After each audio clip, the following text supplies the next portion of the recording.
Well, welcome, Glenn, programmer extraordinaire, and thanks for being here today.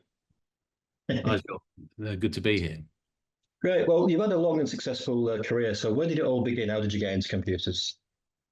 Computers at all? Okay, to get back to ancient history, why not? When I was 16, I'd done my O levels.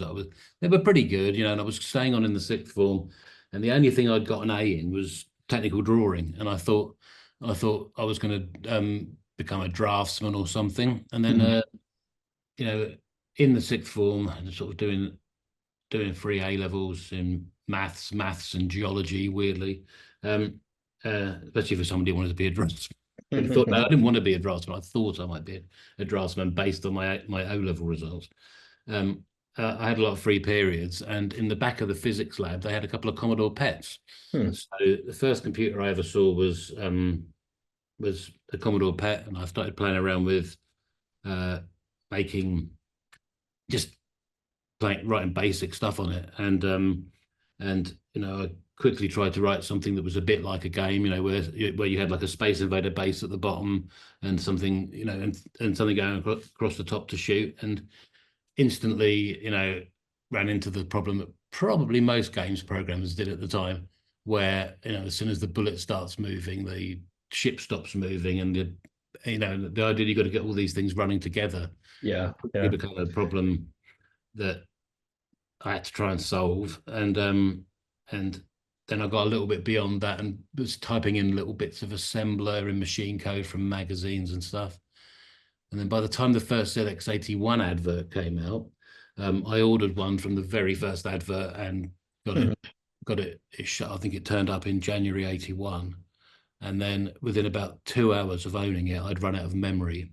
I tried writing the same little bit of basic with the thing that moves on the bottom and presses shoot, and I'd solved the problem of how to make it keep moving while it but as I wrote it, as the bullet went up the screen, it got out of memory error as the as the script.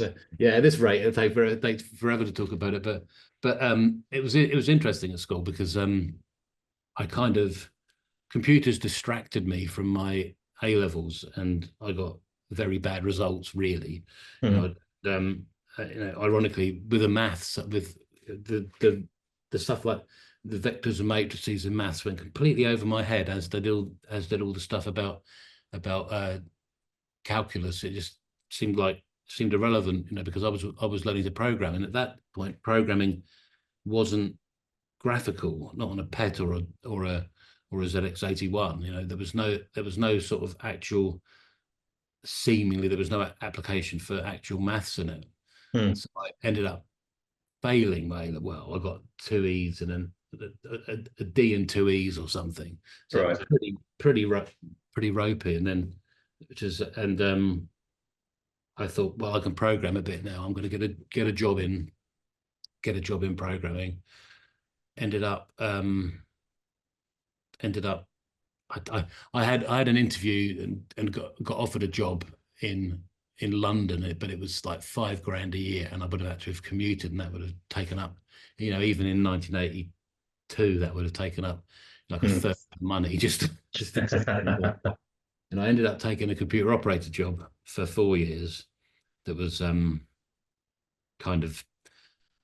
it was interesting because it was good money, because we were working 7 days a week, 24 hours a day. And also the nicest thing about it is, since then I've never had a job where at the end of a shift, it's the next shift's problem. There was no continuity to the job. It was like you could just leave and go down the pub and feel like it was feel like it was all it was somebody else's problem. But that for some reason I wanted to get that freedom out of my life, and I wanted to be a programmer. So after 4 years, took a pay cut to work up for a company that was making software for telex machines, which was dying technology even in 1986.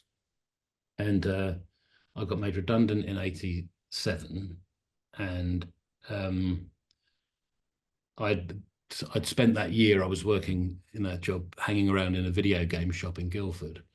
And there was one guy that used to go in there that had an Amiga jacket on, and I thought that's cool. We were sort of mates. And when I was unemployed, I sort of said, "Can you see if you can get me a job at your place?"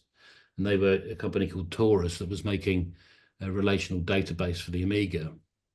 And this guy Kevin was actually, one of the two programmers that worked there. The other one being Peter Molyneux.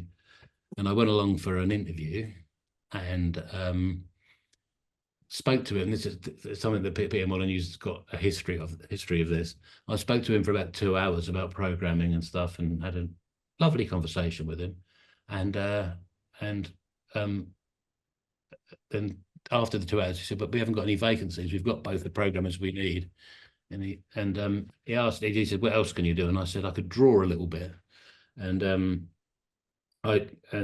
he just sat me down in front of D-Paint on an Amiga and said, "Draw a bit of wood."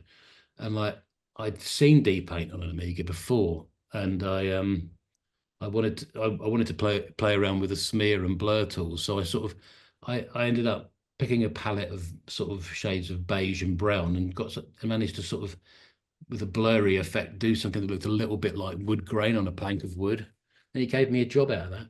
And and that started like a few days after the storm in 1987. And because I remember I went in on my first day, and neither Peter or Kevin, who were the only people that knew I'd been hired, were there. And like, Les Edgar, Peter's business partner, didn't know who the hell I was. So I just and they sat me down. He sat me down on an Amiga, and I ended up creating the load screen for a program called ADRUM, which was the first Bullfrog release that nobody ever remembers or talks about. It was actually it was almost a tracker program, almost what became an Amiga tracker. It was really, but it was done in the context of a drum machine, and it was also the piece of software that the guy that did the music on all the first 3 Bullfrog games used. So it had a, that was kind of cool. And the guy that made the music was a salesman for Taurus. And I ended up being the very first Bullfrog employee, because in the first month I was there, before I was paid, they formed Bullfrog. Bullfrog was just a reference. Taurus was called Taurus because Les and Peter were both born in May, and Nice. Bullfrog was called Bullfrog because for some reason Les liked it. No one could talk him out of it, and the bull was just from Taurus, and the frog was from, and it was just Bullfrog. But that'll do for now. And so the Bullfrog existed, and I was the first person paid from Bullfrog's, Bullfrog as a registered company, because everybody else was on Taurus's payroll. So I can claim to be employee number 1, although really I was employee number 6. But yeah, I'm going to say no. But yeah, that's basically the way it went. So this has got a long way from, this is a lot from one question. That's all right. Well, you also did graphics on Enlightenment as well, didn't you?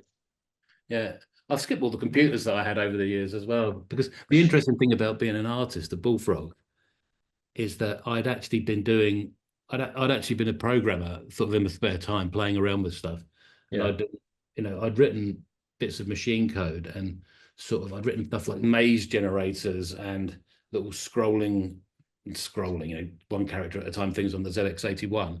And I'd actually written a block editor and map editor for the Amstrad CPC that never got used for anything. I didn't even ever get around to writing the sprite routines to go with it. But these were the kind of things I'd been doing, and I was sort of starting to do a similar thing with the Atari ST. And because by the time I did the interview, I had a bit. But what really got me into the interview was the artwork that I'd done in Neochrome on the ST. So, but yeah, the first game we did was Druid 2 Enlightenment, which was a port of the Commodore 64 version. I think the Spectrum version might have been the very original, but we had a Commodore 64 with a disk drive sitting next to me, and we did the port with no reference to the source code at all. But we had complete reference to the editor, so we could sort of see how things worked. Yeah. And it was kind of interesting because Peter was the main coder on it. Kevin was helping out a bit, I think. But I was the only person who had any idea how stuff like collision worked, because I'd been thinking about that for years, and Peter had you know Peter had been Peter was a proper programmer. I mean, he'd written this relational database base in C for the Amiga, and Mm. he. I remember having conversations with him where, you know, for me, the thing about the ZX81 and then the CPC and then the ST had been knowing what the memory format of the screen was, so you could Mm. fiddle around with the pixels and stuff. To him, the whole idea that the screen was memory was an alien concept. And yet he Right. was really, a really good programmer. He definitely taught me more than anybody else. It was just fascinating to see, how you can bring different things to the table, as early as that. So we wrote Druid 2, which was kind of it was all right, but it was slightly sad that it ran slower than the 64 version. It used 32 color mode and three source splitting and stuff like that, all done. I don't think it was done entirely through the operating system, but we hadn't. There wasn't anywhere that really shared the knowledge of how to do these things properly.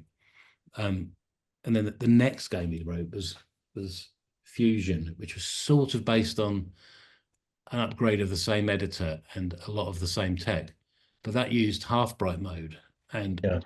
an even more sophisticated version of three source splitting. So if you see it now, the things that will strike you if you can get past the tiny window, but not tiny, but the annoyingly small window for an Amiga, and the slow frame rate, is that it's pretty colourful and it's got weird colour fades and stuff going, where Yeah.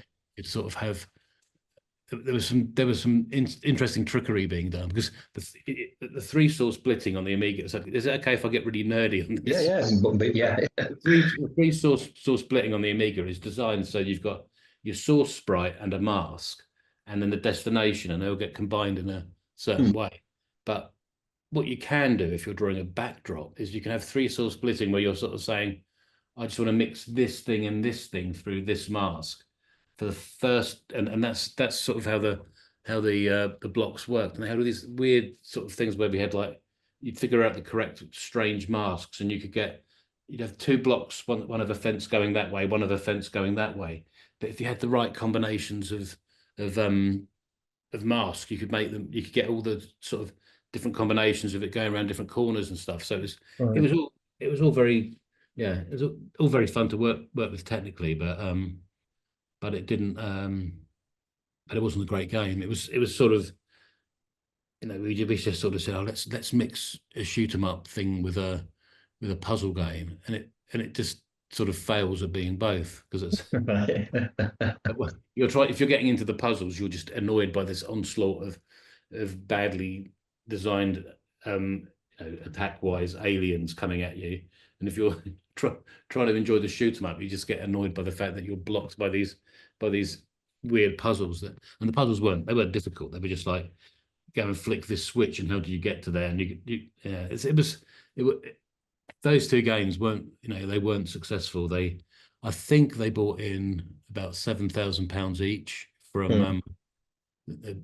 Druid with Firebird, and Fusion with EA, and they took us like a year and a half for three people, or 3.5 people or something. So even in a 87, that maths doesn't work out. Yeah. And then it got to a point where after Fusion was released, where I wasn't being given anything to do, and I was kind of worried that I was going to have to find a new job. So I brought my Atari ST into work, um, to to uh, to start, because I was going to try and port Fusion to the ST, which I said about doing that, and then I found out that the ST just could not horizontally scroll, not unless you do. Well, the whole idea of tricks with pre-shifted data wasn't something that even occurred to me at that time. That was something that occurred to me later when I met a bunch of ST demo writers who told me how there's a different story about her. But yeah, and so basically you couldn't do it. But I'd always so shortly after, after sort of realizing I wasn't going to be able to do fusion, I set about trying to trying to implement something that worked like Spin Dizzy. Do you remember Spin Dizzy, the old Yeah, yeah, the isometric game? And most of the blocks on that are those sort of, there's 16, they're like a slope that goes up eight. Yeah, they're like an 8 by 8. They're like a 24 pixel high by 32 pixel wide block of, which is just a basic isometric block, yeah, with two to one edges. But the slopey things, if you think about it, there's like each block there's got 4 corners, and like yeah. each of every combination of a corner being raised gives the full set of blocks that they have. And those are the blocks that I drew, thinking that I'm going to try and get something like Spin Dizzy working. And then I realized that those gave you the combinations for all kinds of different undulating shapes. So I wrote because I didn't want to write an editor where you could painstakingly put these blocks down, like a game like Spin Dizzy must have to have an editor to work. I wrote something that would just generate a level, and the code was so basic. And I mean, something like Spin Dizzy probably has to. Well, I'm pretty sure it has to be very clever with partial updates and stuff to work on a Spectrum or an Amstrad PC or whatever. And whereas Populous didn't do that. It just literally drew all 64. It just cleared the screen and then drew all 64 blocks down, and that was it. It was really, really primitive, in terms of, it's algorithmically primitive, but it looked kind of cool. And after 3 days, I had this thing where you could modify the landscape, because I tried. It was supposed to generate a landscape. It didn't look like a landscape. It looked like a bunch of intersecting pyramids, and which it still did when it was released.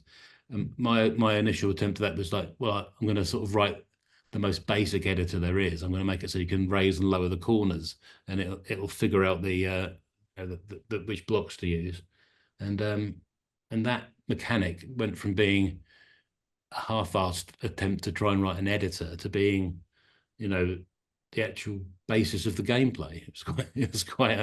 That's for Populous, wasn't it? Populous. Yeah, it was totally luck. It was totally luck.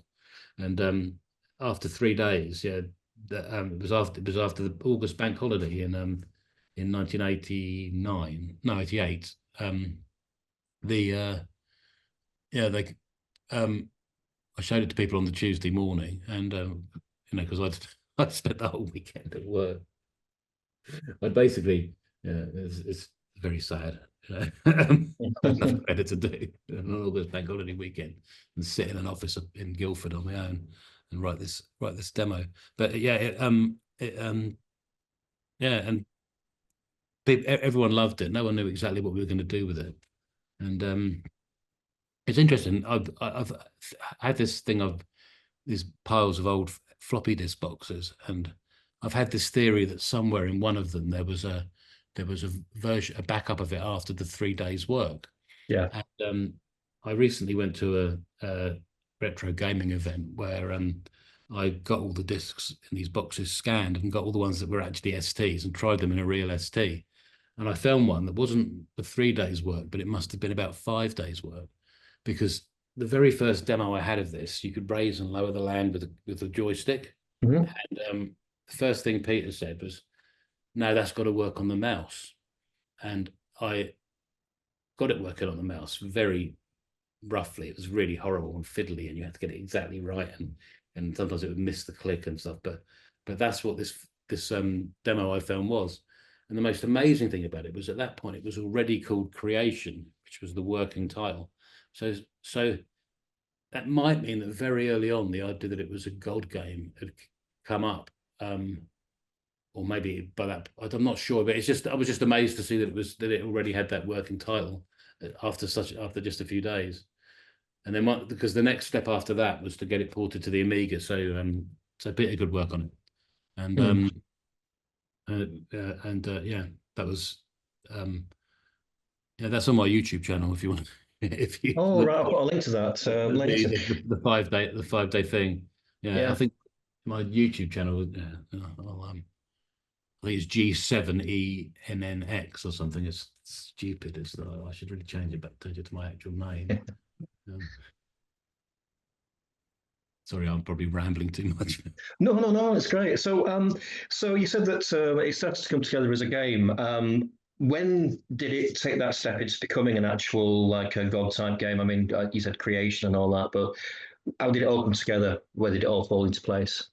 Well, when that initial demo was just a was was just the landscape modification and the green landscape, and the positioning on screen was already in there. Even the book was already in the corner was, and the map were there, but there was no game whatsoever. I had no idea what it was going to be about. And Peter took it off, went off into the other room, and within a week he had this game where these pieces were moving around. They weren't the same as the actual people wandering around the map. They were just like blocks of which meant people, but they and also other blocks that meant towns.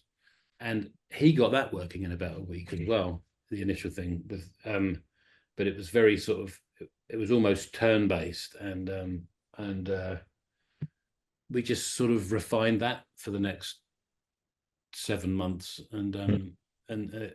it just, the game sort of crystallized out of it. We had, it became about you've got to build up your area, and the making flat land thing became the mechanic. And then we sort of put in a few spells that were just literally the first things we could think of, to sort of mess with the other player. And and very early on, we had it working multiplayer, because it was we had a cable running from an ST and an Amiga, because we were doing this before there was any way of reading an ST disc on an Amiga, because because we used to use this thing called DOS to DOS, I think it was called. Yeah, that's right. We could just read ST and PC discs on an Amiga, but when we started, we had to use a terminal program and send them across the serial cable. Right. And we also had the serial cable for another reason, which was playing Stunt Car Racer. So that kind of inspired us into realizing that it was possible to do it. And for the 6 months of development, the game was only really playable multiplayer. So basically, what we'd do is we'd sit and program all day, and then we'd stop work at about 6-7 o'clock, and then play it multiplayer for a couple of hours. And just so literally the only people that had really played it were me and Peter against each other. And then we would go to the pub and talk about tactics that the computer opponent would have to have. So the computer opponent in Populous is designed explicitly to beat me. Peter just emulating what he was doing, he was doing to beat me, yeah. And it was and that was just, and then repeat that cycle for many months, for about 6 months. And then we got to like a couple of weeks before the end of the project, and the only game modes were this sort of the multiplayer that we were playing over a serial port, and this thing called custom mode, where you would play the computer opponent that Peter had made, but you'd have to set the game up. Like, you'd sort of say the computer moves this fast, and he has access to these effects, and you have access to these effects, and you start off with this many people, and this is the random number seed for the level, and this is the landscape type. So you would fill all those boxes in, and we had literally no and that was the game. That was the game. It was that and the multiplayer, and hardly anyone ever played the multiplayer because it didn't. There was a design flaw which I might bore you with about later. Go on. It went onto a lot of other games. It went onto all the games up until Dungeon Keeper, where the frame rate of the game was the ping of the game. Right. So it had to do it. So the two players had to sort of. So player one was the host. Player two had to send his moves to player one. Player one would then go, right, I've got all the moves for player one and player two. I'm going to send them out to the other player. And then once that had happened, it could tick on to the next frame. Hmm. which meant that if you were running on a serial port across an office, you could get 15 frames a second or whatever pathetic frame rate Populous maxed out at. If you were playing over a modem, you would get ping frames a second. So if your ping was 300, you'd only get 3 frames a second. So you couldn't really play it multiplayer anywhere other than on a serial port. So hardly anyone played that, and the custom game where you set up a specific game was sort of fiddly and weird, and nobody ever would have played that. Yeah. But luckily, our producer, a bloke called Josh Ellis, I don't know what, I haven't seen him for years, who was he was ex-Firebird, and he was working for EA, but when he'd been at Firebird, he'd been the producer on Sentinel, and Sentinel had the system where, I don't know if you remember how the progress worked in Sentinel. It would have a random generated level, and it would give you a code, and then you would go on to the next one and the next one. So basically, a level definition in Populous was just a bunch of all those settings I was talking about in the custom game, like what he can do, what you can do, how fast he is, what the landscape type is. And that wasn't even a definition for one level. That was a definition for a group of 5 levels.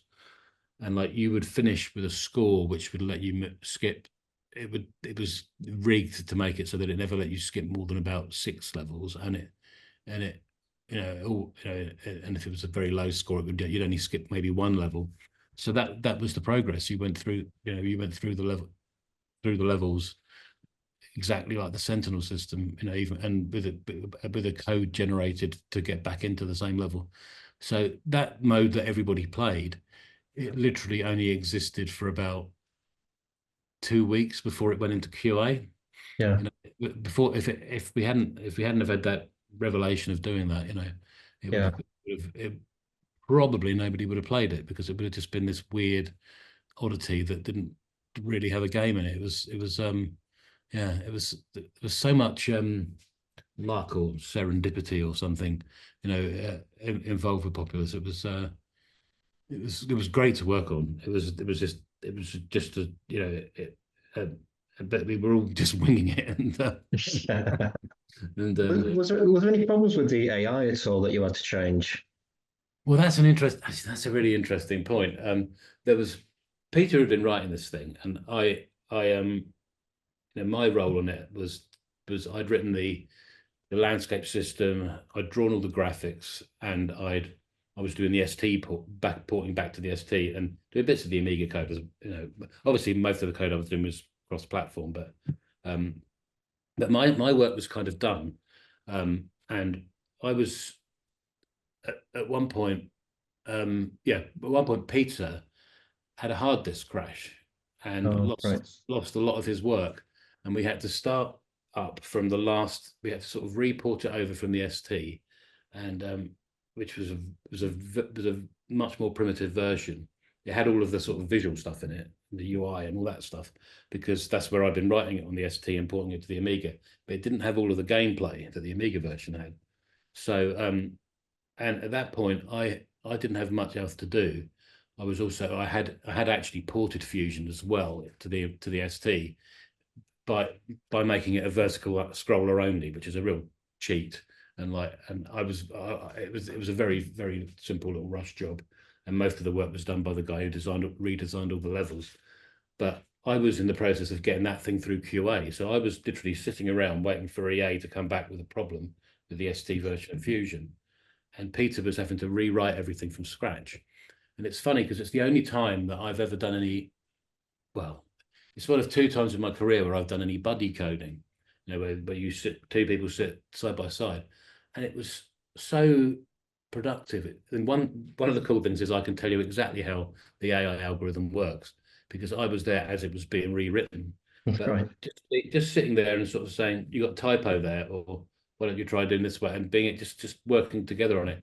We got the whole thing, the whole AI system, the whole computer opponent rewritten in about 2 weeks, and it was more solid, and the multiplayer stayed in sync better, and everything. It was I could probably describe almost all of the logic that the computer opponent uses. So yeah, and it's funny that you refer to it as AI, because like you've obviously been in games like me for a long time. You get there was a time when anything that wasn't, either engine code or direct graphics code or UI code was referred to as AI, wasn't there, in the game? Yeah. Nowadays it's like it's not really, it's got to be real AI or nothing. Yeah. But Well, yeah. you had a bit of a problem controlling the number of the soldiers that appeared. You could create too many soldiers, couldn't you? Yeah, there was only 256 units on the map, because Yeah. because the way that we tracked them is that the whole thing was a 64 by 64 grid, and the grid had like how high it was above the ground on the top left corner, and it also had what we called a map who, which was like who's on the cell, and there was only 256 units in the whole game. So when you see, like, it looks like there's must be more than that, and it looks like you can have more than one, and you can only ever have one thing on a cell. So Hmm. it could either be a house or a castle or a person walking, or it could be two people fighting. They would become a thing which was two people fighting, and that was kind of the genius of the way it worked. But because there was only 256 of these, what would happen is that sometimes there would be people trying to leave houses, and they couldn't because there were no free units for them. Hmm. So it did this thing where it would trigger off a random monster, which would Yeah. come across the map, and it would. But the problem with it is it didn't really work, because what would happen is there'd be like a big field of castles that weren't using up many people structures, and it would go across the map, and it would break up the castles, and each castle would then suddenly become three houses. So it didn't really free any up anyway. But that was something that went in quite late, actually. Yeah. But yeah, there's loads of, yeah. It was it was a strange game. There was you could when you actually wanted to play it, you could do things like exploit the fact that that it had run out of people structures and things like that. Hmm. But I guess that's kind of the kind of advanced moves that not many people even got into. But yeah, that was the idea of those things. And actually, the graphics of those three things. There's like a little guy in a magic carpet and a weird grey monster thing and a green blobby thing. Those are the only in-game graphics that I didn't draw, because Okay. when they went in so late that I was too busy on other stuff. And they were drawn by some kid called Dan, who was coming in, I think. They were the only bits of actual in-game graphics Yeah. that I didn't draw. I also didn't draw the load screen or the guy with the raising eyebrow, Yeah. because I wasn't a very good graphic artist. I was like, I could do sprites and stuff, but I couldn't, anything that was sort of a full screen picture was kind of beyond me. But the elements to stick together I turned out to be quite good at. And I think that's largely because it was more about getting things to work within the limitations of 16 colors and 320 by 200 than it was about actual artistic skill. Yeah. Uh, so I sort of made up for my lack of actual artistic skill with technical, um, with my regard for the technical concerns. I Yeah. guess. Yeah. Well, it was a massively successful game, wasn't it? I mean, how did you deal with all that attention all of a sudden? Because you win all the magazines, and suddenly Bullfrog was a big deal, wasn't it? It was very interesting suddenly to have people care, because we'd done two other games and we had spoken to journalists, and it was like they'd always seemed sort of half disinterested. It was quite fun, um, I remember talking to an ST magazine, to a magazine about the ST version, and we went up to EA and they were in Slough, and we were showing them two games, and we showed them Fusion first. And I remember the guy said, "I'm going to just make a note," because when we started showing the other game, which I remember which game's which, and I remember saying, "You'll remember which game's which," is a very arrogant way of putting it. And I remember later going down the pub for lunch with him, and him being genuinely excited about the game in a way which that was the first time we knew that people at EA liked it, but that was the first time we'd seen a journalist get excited about something we were working on. But it was an interesting. I mean, at the time I was doing it, I mean, I didn't get paid so it would have been November '88. I didn't get paid until January '89. And if I hadn't been living at home with my parents, I would have been, I wouldn't have been able to work on it, and it wouldn't have happened because, I literally, they were literally sort of telling me that I had to get a proper job, I've had that before, yeah. and then it sort of, it was really cool because when it got released in, I think it was May, and by about July, I got a bonus payment that was more than my wage, and that was after tax, and then I got another one that was nearly as big, and another one that was nearly as big as that, and that, so, all in that year, it was sort of, yeah, I was really, really sort of stretched to the end. Well, I would have been stretched if my parents hadn't been so supportive, really. Yeah.